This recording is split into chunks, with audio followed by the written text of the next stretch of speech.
স্বামীর চেহারার দিকে তাকিয়ে দোয়াটি মাত্র 7 বার পাঠ করুন। স্ত্রীর কথায় স্বামী উঠবে, বসবে, যা বলবেন তাই করবে। তো স্বামীকে বশ করার, বাধ্য করার, একেবারে কথা শোনারও শক্তিশালী একটি আমল। স্বামীকে যদি বশ করাতে চান, অবশ্যই সে বসে চলে আসবে, আপনার কথা উঠবে, বসবে, আর অন্য কারো কথা সে শুনবে না। পরকীয়ায় লিপ্ত হবে না, আপনাকে পাগলের মতো ভালোবাসবে, আপনার দিকে আকৃষ্ট হয়ে যাবে।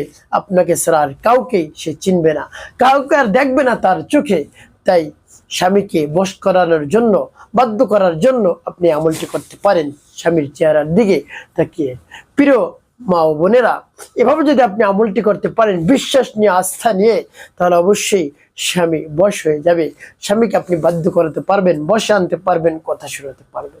অনেক আপনাকে জ্বালা যন্ত্রণা করে, নির্যাতন করে স্বামী, হয়তো দেখা যায় সে পরকীয়ায় লিপ্ত, আপনি জানেন না, আপনি সন্দেহ করেন তাকে সে পরকীয়ায় লিপ্ত হতে পারে। আপনি দোয়াটি পাঠ করুন চোখে চোখ রেখে, তার দিকে তাকিয়ে আপনি এভাবে দোয়াটি পাঠ করুন, দেখবেন কাজ হয়ে যাবে। আপনার বসে চলে আসবে, আপনার দিকে আকৃষ্ট হয়ে যাবে, আপনাকে ছাড়া কাউকে সে চিনবে না। তো প্রিয় মা ও বোনেরা, যখন আমলটি করে আপনি লাভবান হবেন, দেখবেন আমলটি করার পর আপনার দিকে আপনার স্বামী আকৃষ্ট হয়েছে, আপনাকে পূর্বের চেয়ে আরো বেশি ভালোবাসে বা আপনার কথা শুনে। সেক্ষেত্রে আপনাকে যে কাজটি করতে হবে সেটি হলো আরো বেশি তাকে আপনাকে ভালোবাসতে হবে।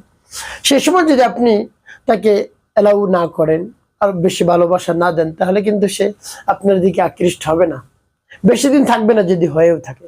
তাই যখনই দেখবেন আপনার দিকে আকৃষ্ট হয়েছে, অন্য দিক থেকে ফিরে আপনার দিকে চলে আসছে, তখন আপনি তাকে পাগলের মতো ভালোবাসবেন।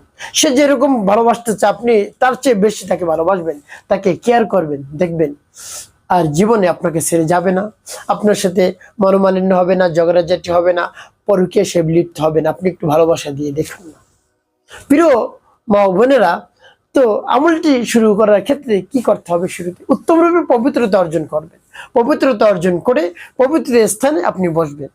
বসে সর্বপ্রথম জীবনের গুনার কথা স্মরণ করে ক্ষমা প্রার্থনা করবেন, হে আল্লাহ, আমার জীবনের সমুদায় গুনাহ খাতাগুলোর মাফ করে দিয়ে আমার অন্তরকে পাক পবিত্র বানিয়ে দিন।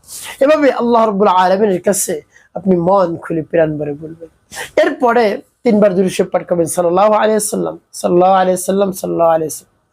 ইস্তেগফার দুরূদ শরীফ যখন পাঠ করা হয়ে যাবে, এরপরে আপনি কি করবেন?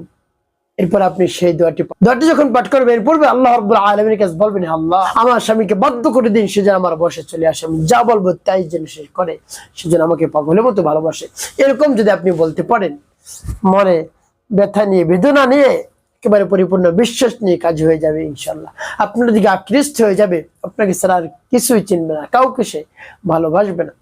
তো প্রিয় মা বোনেরা, এভাবে ইস্তেগফার দুরূদ শরীফ পাঠ করার পর সেই দোয়াটি পাঠ করবেন। দোয়াটি পাঠ করে পরবর্তী কি করবেন বলে দিচ্ছি, আগে দোয়াটি বলে নেই।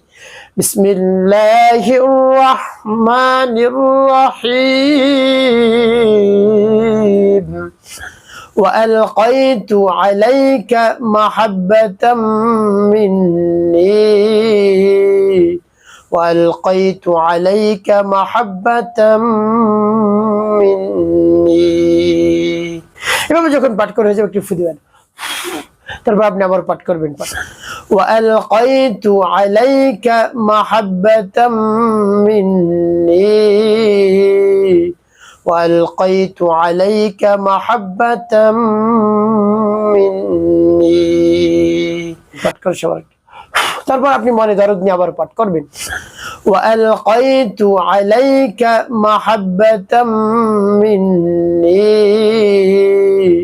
وألقيت عليك محبة مني।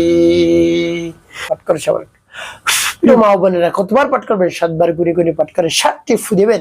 শেষে 5 বার দুরূদ ইব্রাহিম পাঠ করবেন। আল্লাহুম্মা সাল্লি আলা মুহাম্মাদ ওয়া আলা আলি মুহাম্মাদ কামা সাল্লাইতা আলা ইব্রাহিম ওয়া আলা আলি ইব্রাহিম ইন্নাকা হামিদুম মাজিদ। আল্লাহুম্মা বারিক আলা মুহাম্মাদ ওয়া আলা আলি মুহাম্মাদ কামা বারাকতা আলা ইব্রাহিম ওয়া আলা আলি ইব্রাহিম ইন্নাকা হামিদুম। مجيد وصل على محمد وعلى آل محمد كما صليت على إبراهيم وعلى آل إبراهيم إنك حميد مجيد اللهم بارك على محمد وعلى آل محمد كما باركت على إبراهيم وعلى آل إبراهيم إنك حميد مجيد وصل على محمد وعلى آل محمد كما صليت على إبراهيم وعلى آل إبراهيم إنك حميد مجيد اللهم بارك على محمد وعلى آل محمد كما باركت على إبراهيم وعلى آل إبراهيم إنك حميد مجيد তো প্রিয় ভাই বোন এভাবে যদি আপনি আমলটি করতে পারেন স্বামী বসে চলে আসবে আপনার কথা উঠবে বসবে এভাবে আমলটি করার সাথে সাথে এভাবে আমলটি করে শেষ করার সাথে সাথে রব্বি কারীমের দরবার হাত উত্তোলন করবে আল্লাহ